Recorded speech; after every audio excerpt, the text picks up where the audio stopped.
Tapi pernahkah juga kita berpikir harus sebaik apakah kita? Harus sepercaya dan iman yang bagaimanakah yang bisa membuat kita masuk dalam kerajaannya yang kekal itu? Dalam kerajaan surga, atau ada yang menyebut kerajaan Allah. Halo, selamat jumpa kembali saudara-saudaraku di dalam Tuhan. Shalom. Kembali saya hendak menyampaikan khotbah Ibu Pendeta Deborah Indriani Tafsir Master Teologia yang menyampaikan khotbahnya dalam ibadah 40 hari, peringatan 40 hari meninggalnya almarhumah salah seorang anggota jemaat kami di sini. Selamat mendengarkan, Tuhan menyertai kita. Jemaat bersama keluarga besar di tempat ini, kitab Ibrani pasalnya yang keempat.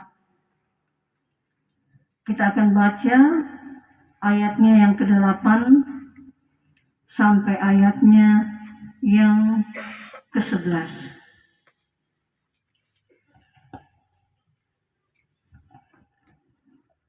Ibrani Perjanjian Baru pasal yang keempat, ayatnya yang ke-8 sampai ayat yang ke-11. Demikian firman Tuhan yang kudus. Sebab andai kata Yosua telah membawa mereka masuk ke tempat perhentian, pasti Allah tidak akan berkata-kata kemudian tentang suatu hari lain. Jadi masih tersedia suatu hari perhentian, hari ke-7 bagi umat Allah. Sebab barang siapa telah masuk ke tempat perhentiannya, ia sendiri telah berhenti dari segala pekerjaannya, sama seperti Allah berhenti dari pekerjaannya. Karena itu baiklah kita berusaha untuk masuk ke dalam perhentian itu, supaya jangan seorang pun jatuh karena mengikuti contoh ketidaktaatan itu juga. Demikianlah firman Tuhan sudah kita baca. Selamat malam, salam bagi keluarga besar, Bapak Theo di sini, atau Kakek Al dan sidang jemaat. Di dalam perjalanan pengembaraan kita umat manusia, dalam dunia yang fana ini, dalam dunia yang sementara waktunya ini, kita kadang merasa lelah, letih, capek, khawatir dan juga cemas dan takut menghadapi begitu banyak perkara kehidupan yang kadangkala kita tidak mengerti dan yang kadangkala kita tidak harapkan terjadi. Antara lain masalah yang paling besar, yang paling sentral, yang kadangkala manusia menolaknya untuk menerima, yaitu persoalan kematian, maut. Tidak ada orang yang ingin maut itu datang di tengah-tengah hidup ini, di tengah-tengah kehidupan keluarga atau jemaat atau masyarakat. Namun apa mau dikata? Karena dalam perjalanan hidup yang sementara waktu inilah, sesungguhnya maut itu menjadi tempat perhentian. Tetapi bagi semua orang yang percaya di dalam nama Tuhan Yesus, pertanyaan besar, karena tempat perhentian yang kekal ini ada dua macam.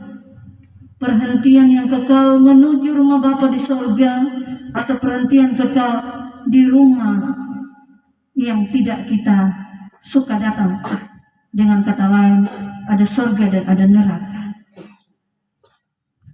Karena itu, pertanyaan besar juga kepada kita, seandainya manusia meninggal hari ini misalnya, ada yang meninggal, apakah orang Kristen itu percaya dan yakin dia pasti masuk di surga? Pertanyaan ini penting untuk kita renungkan. Apakah ketika seorang Kristen yang dari kecilnya telah menerima percaya pada Yesus sampai akhir hidupnya, sampai nafas terakhir, pastikah kita katakan bahwa kita akan masuk di surga?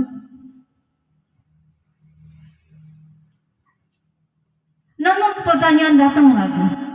Seandainya pun misalnya ada yang meninggal dunia, lalu Tuhan Allah di sorga bertanya, mengapa aku mengizinkanmu masuk dalam sorgaku? Seandainya pun bisa masuk di sorga. Karena itu banyak orang mengatakan, ya kalau kita rajin ibadah, rajin sembahyang, rajin berdoa, rajin melakukan yang baik, tidak jahat, taat pada syariat-syariat atau aturan-aturan, ajaran-ajaran agama sesuai agama kita dalam Kristen pastinya kan. Karena ini bicara tentang keyakinan iman percaya dalam kekristenan yang kita imani dalam Tuhan Yesus. Karena itu kita percaya pasti kita bisa masuk surga dan yakin 100%, tidak hanya 1%. Tapi pernahkah juga kita berpikir harus sebaik apakah kita? Harus sepercaya dan iman yang bagaimanakah yang bisa membuat kita masuk dalam kerajaan yang kekal itu, dalam kerajaan surga, atau ada yang menyebut kerajaan Allah. Kalau di Alkitab, kadang kita baca di Injil-Injil ada yang menyebut kerajaan surga dan ada yang menyebut kerajaan Allah, karena khusus orang Kristen dari aliran-aliran persekutuan bangsa Yahudi sangat pantang menyebut Allah. Jadi mereka menggantinya dengan kata surga, karena nama Allah tidak boleh disebut sembarangan. Nama Tuhan itu tidak boleh disebut sembarangan, tanpa tujuan maksud yang pasti, yang jelas. Karena itu kerajaan Allah disebut kerajaan surga. Dan bagi orang Kristen yang mayoritas bukan dari suku atau bangsa Yahudi, langsung menyebut kerajaan Allah. Tapi sebenarnya sama. Kerajaan Allah dan kerajaan surga itu sama. Di manakah itu tempat Allah berkuasa, berdaulat mengatur hidup manusia. Kenapa kita bicara tentang? Karena Alkitab menyampaikannya. Kita semua belum pernah ke sana kan? Orang yang masih hidup belum pernah sampai ke sana. Tapi Alkitab menjelaskannya. Karena itu kalau ada orang tanya sama kita, dari mana Anda tahu tentang kerajaan surga itu, kerajaan Allah? Ya dari kesaksian Alkitab. Firman Tuhan ini dari kesaksian Alkitab yang Yesus sudah sampaikan juga. Karena itu waktu Lazarus mati kan, saudara-saudara perempuannya menangis sedih, Maria dan Marta menangis sedih sekali. Tapi mereka bilang, Yesus bilang, kalau ada yang percaya pada saya, dia tidak akan mati selama-lamanya. Makanya langsung saudaranya bilang, seandainya Tuhan Yesus ada di sini, saudaraku tidak mati. Dan benar kan, Tuhan Yesus bangkitkan tuh Lazarus pada setelah 4 hari dia meninggal dunia. Itu salah satu cerita mujizat yang nyata yang dicatat di Alkitab. Itu bisa dibaca di cerita Injil Yohanes pasal 11. Karena itu, ketika kita bertanya lagi, harus bagaimana ke kita ini orang Kristen supaya kita benar-benar masuk di perhentian yang kekal. Kalau dalam pembacaan tadi, surga dicatat di sini Ibrani pasal 4 itu sebenarnya Ibrani pasal 4 ini kan ada 13 ayat. Tapi saya hanya mengajak kita baca ayat 8 sampai 11. Yang judulnya hari perhentian yang disediakan Allah. Hari perhentian. Hari perhentian yang bagaimana? Hari perhentian bagi manusia dalam pengembaraannya, susah payahnya, kesenangannya, kebahagiaannya di dunia yang sementara ini. Karena dunia ini hanya sementara. Tapi Tuhan itu kekal selama-lamanya. Karena itu, pada malam ini kitab Ibrani pasal 4 mau mengajak kita memahami dan mengerti bahwa kiranya ayat 11, karena itu baiklah kita berusaha untuk masuk ke dalam perhentian itu, supaya jangan seorang pun jatuh karena mengikuti contoh ketidaktaatan itu juga. Marilah kita berusaha untuk menuju itu. Tapi berusaha bukan dengan kekuatan sendiri, bukan dengan kegagahan sendiri, tapi satu-satunya yang bisa membawa kita masuk dalam kerajaan surga, Tuhan Yesus. Tidak ada yang lain. Bagi kita yang percaya dalam Tuhan Tuhan Yesus. Satu-satunya jalan untuk menuju jalan ke surga hanya melalui Tuhan Yesus. No, tidak ada di luar Tuhan Yesus. Tuhan Yesus dalam iman kita. Karena itu, sidang jemaat yang saya kasih dalam Yesus Kristus, di dalam kitab Injil Yohanes pasalnya yang keempat, ayat 6 kan.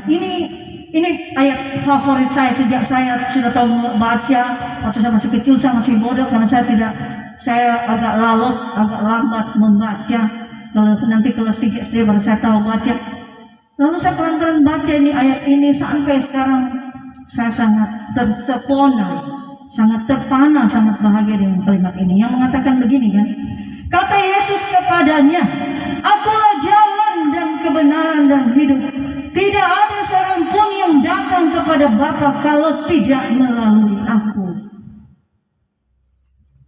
Itulah sebabnya dalam kitab Ibrani jelas diulang lagi bahwa tempat perhentian yang dimaksud setelah perhentian berarti berakhir, selesailah, meninggal dunia manusia dengan berbagai bentuk cara, bukan? Meninggal dunianya manusia kan banyak cara, ada lewat sakit penyakit, ada sementara duduk santai, tiba-tiba pergi. Ada sementara makan, tiba-tiba pergi. Ada sementara mungkin dia tidur, dibangunkan pagi-pagi, sudah tidak ada, kan ada banyak cara. Ada lewat dan jalan dan lain-lain. Lewat misalnya, kalau kita nonton di televisi sekarang, ada berapa peristiwa kapal yang di tengah laut tiba-tiba terbakar. Wah, orang semua bingung, lompatlah ke dalam laut. Ya, ada yang tidak bisa berenang dan lambat datang pertolongan, kan pergi selama-lamanya dari dan sebagainya. Karena itu, yang paling penting di dalam kita mengingat sekarang 40 hari.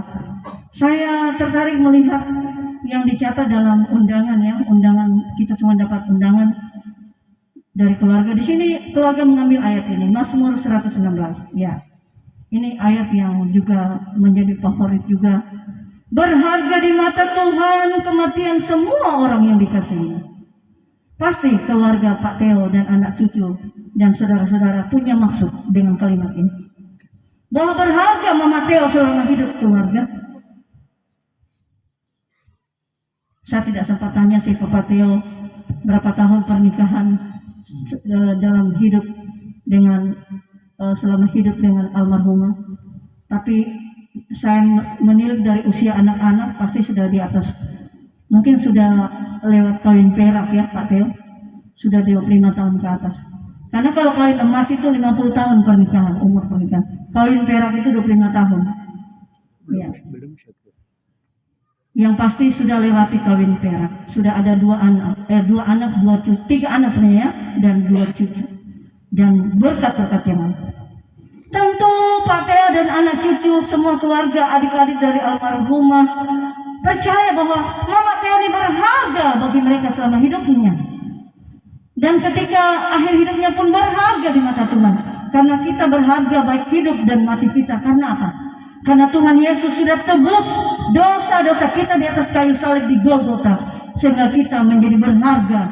Dosa kita tidak akan menghalangi kita untuk menuju kerajaan surga yang kekal, karena Tuhan Yesus Kristus yang telah menyucikan kita dengan darah yang kudus.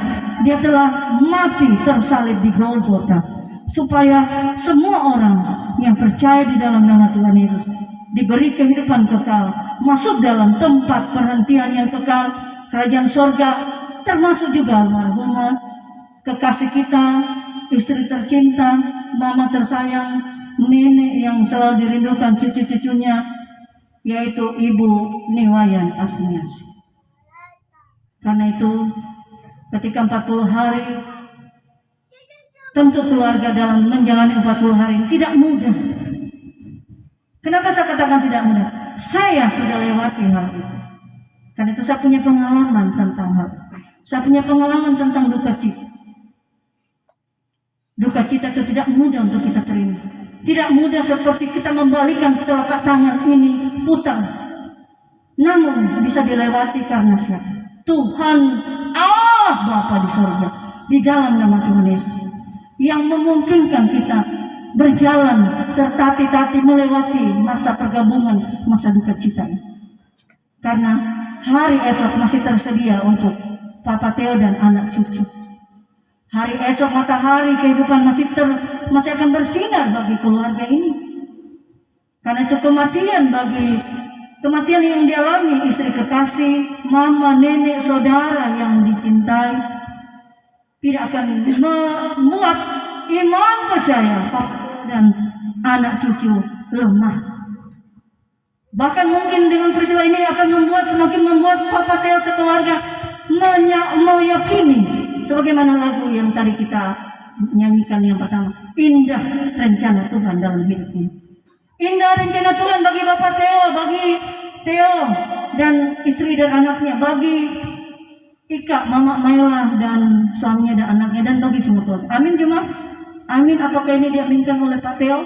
Semua ada dalam keputusan iman Papa Theo dan keluarga. Indah selalu rencana Tuhan dalam hidup kita. Karena itu nyanyian yang nomor 2 juga akan di sini. Jalan hidup tak selalu tanpa kabut yang pekat, tapi kasih Tuhan nyata seperti pelangi. Pelangi itu nampak setelah habis hujan. Apa yang muncul? Pelangi. Pelangi kasih. Karena itu Tuhan mengatakan pada Nuh, setelah habis air bahtera itu, Dia kasih tunjuk pelangi busurnya di langit. Pelangi kasih Tuhan. Ini tanda busurku di langit. Tidak akan kuberikan lagi peristiwa air bah seperti yang kau alami.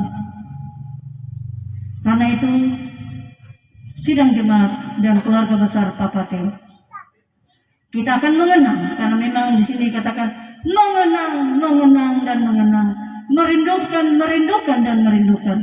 Menyayangi, mengasihi, mencintai istri, mama, nenek, saudari, anak, dan kita sebagai teman, sahabat dari almarhumah.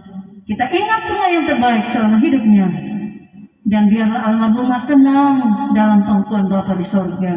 Dan kita masih hidup, mari kita melanjutkan perjalanan hidup ini di dalam nama Tuhan Yesus. Tuhan Yesus memberkati, menghibur, menolong jemaat sekalian, keluarga di tempat ini. Keluarga Papa Theo, anak dan cucu semuanya. Amin. Tak lupa saya ucapkan terima kasih kepada Bapak Ibu Saudara-saudara yang sudah mendengarkan khotbah Ibu Pendeta Deborah Indriani Tafsir yang memimpin pelayanan dan menyampaikan khotbahnya dalam ibadah 40 hari meninggalnya salah seorang anggota jemaat kami di sini. Sekali lagi terima kasih. Shalom, Tuhan memberkati.